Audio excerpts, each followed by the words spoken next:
Hi everyone, Jakub Mamulski of Heaps Agency here. I made a post on Reddit offering marketing advice to indie game developers a short while ago.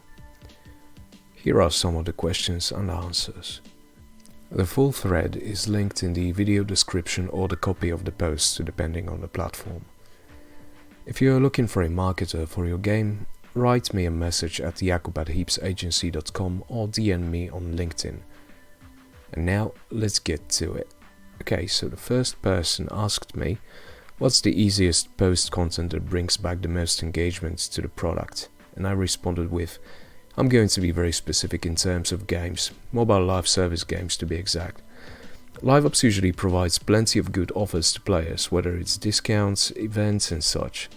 In such an environment, it's very easy and effective to create content that promotes said events and discounts, as they are valuable to the player, relevant, synergize the LiveOps and marketing efforts, very inexpensive to make and usually drive retention rates well. The easiest one of the all and one of the most effective is the Humble Gift Code. It realizes all of the points above, and also who doesn't love a freebie. I remember having gift codes that within a day or two within posting would reach high 5-digit redeems. This means that just as many people have logged into the game, plenty of them probably stayed within it and played for a bit, maybe spent some money even. All of this achieved with a single social media post. Another person said, I've often experienced that when I'm more casually sharing stuff and attaching a laid-back call to action to it, I have a bit more success than when I tried to actually market stuff. For instance, sharing art in a manner of, here is something that I made, with a call to action being, by the way, it's part of this game I'm making, seems to always have better engagement and reception compared to me saying, I'm making a game and here is something from it. Are there any sort of tonal tricks or approaches that lead to better engagement and reception, or am I just being lucky? Are there any kinds of pitfalls or mistakes you see people making that ends up hurting reception and engagement? Finally, I see some people marketing their game by posting the same clip or asset or video every couple months. Is that a normal practice, or should we be trying to switch it up a little bit? So I responded with, hey, it's a very good question. People like to be spoken to in a humane way. While a simpler copy like Game X, a new 2D fighting game, coming to Steam in 2025, wishlist now, would be very well written in terms of comprehension and reducing communication noise, which is the stuff that makes understanding it harder. It's very devoid of feelings and looks like a dry piece of corporate copy written to accomplish stuff, not to engage with people. Such stuff can work well, especially in the case of big studios, paid campaigns and strong IPs. However, in terms of indie gaming, there needs to be a sensible person behind the copy.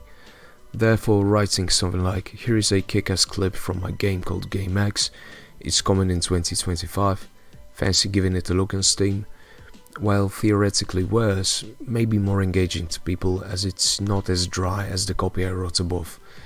People don't like being marketed to, but don't mind being talked to. Then there is also the matter of the tone of voice the brand of the game enforces. Is it quirky? Does it use grandiose words? Would it be consistent with using plenty of emojis?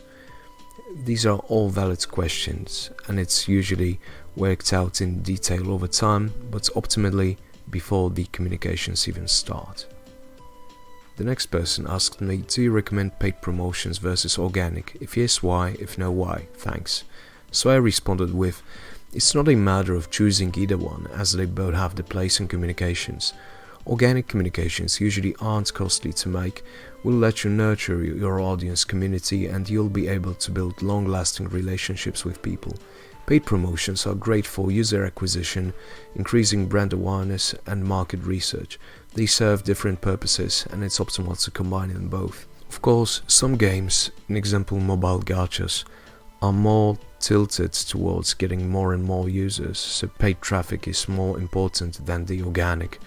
The opposite could be said about an artsy indie game. However, It's nice to have both working in tandem and to not neglect either of them. A lot of stuff depends on the budget and general marketing strategy in this case. If I had a limitless amount of money, I'd conduct a massive messy middle model campaign with PPC, brand awareness, increasing the value of the brand, creating emotional hooks for engagement, while also having a well thought out organic social media activity. Too long didn't read. They don't exist in the vacuum. They complement each other and usually serve different purposes. Another user asked me, in terms of marketing via social media outreach, are you starting with a fresh blank Twitter or TikTok?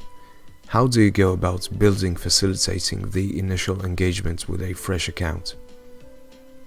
So I responded with, I usually do and it's hard. There is a couple of things I'd like to address. Firstly, the mindset. It's a marathon, not a sprint. So posting consistently and gathering people that are actually interested in your game is the way to go. I'd rather have 200 Twitter followers who I know will buy the game rather than 20,000 people or bots who wouldn't be interested. People also tend to get fixated on follow accounts, reach, other KPIs from a very early stage. I think that in the beginning it's rather about posting cool stuff and honing the tone of voice, experimenting. It will take some time, but will pay off. It's a good time to figure out what quality content is. Secondly, tags. They are quite important on TikTok and Instagram.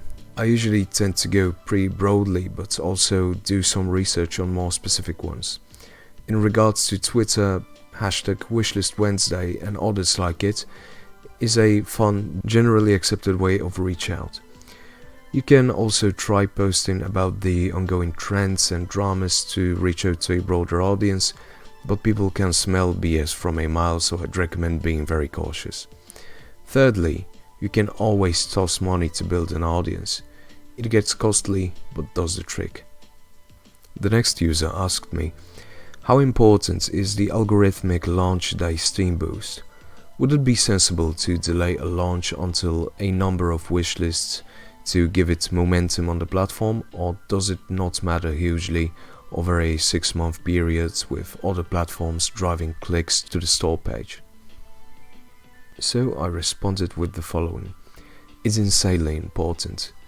Good placement on Steam is what can make or break the game, especially an indie one. A strong start is probably the best asset one can have on a low budget. In terms of wishlists, it's good to have as many of them as possible, but you need to keep in mind that wishlists kinda tend to expire, as in the more time has passed since wishlisting, the lesser the chances for converting into a purchase. The impact of the launch diminishes over longer periods of time, but it can give you a very good start and a foundation to build upon. How do you gauge which content creators to work with, and how do you measure the outcomes? Is it worth it overall? Is it worth it if it's only smaller creators? So my response was as follows. I usually opt for these that already play games, such as my clients, and if it's possible that their audience will be interested in a title that wouldn't be out of the blue in regards to creator. It's also important to consider the size of an influencer. The mid-sized ones are usually the way to go. Smaller ones provide less opportunities, but they are usually decent as well. The big league influencers usually don't provide a great return on advertisement spent. Another factors to consider are the language they use, demographics of their audience, they usually share such info on inquiry, and their geographical location, and pricing of course. Smaller creators are worth reaching out to, but you will need to have plenty of them. So that's about it for today. I hope you found this video informative and interesting. If you are looking for a marketer for your upcoming game, DM me on LinkedIn or send me a message to jakub@heapsagency.com. Thanks for watching. Jakub Mamulski, Heaps Agency.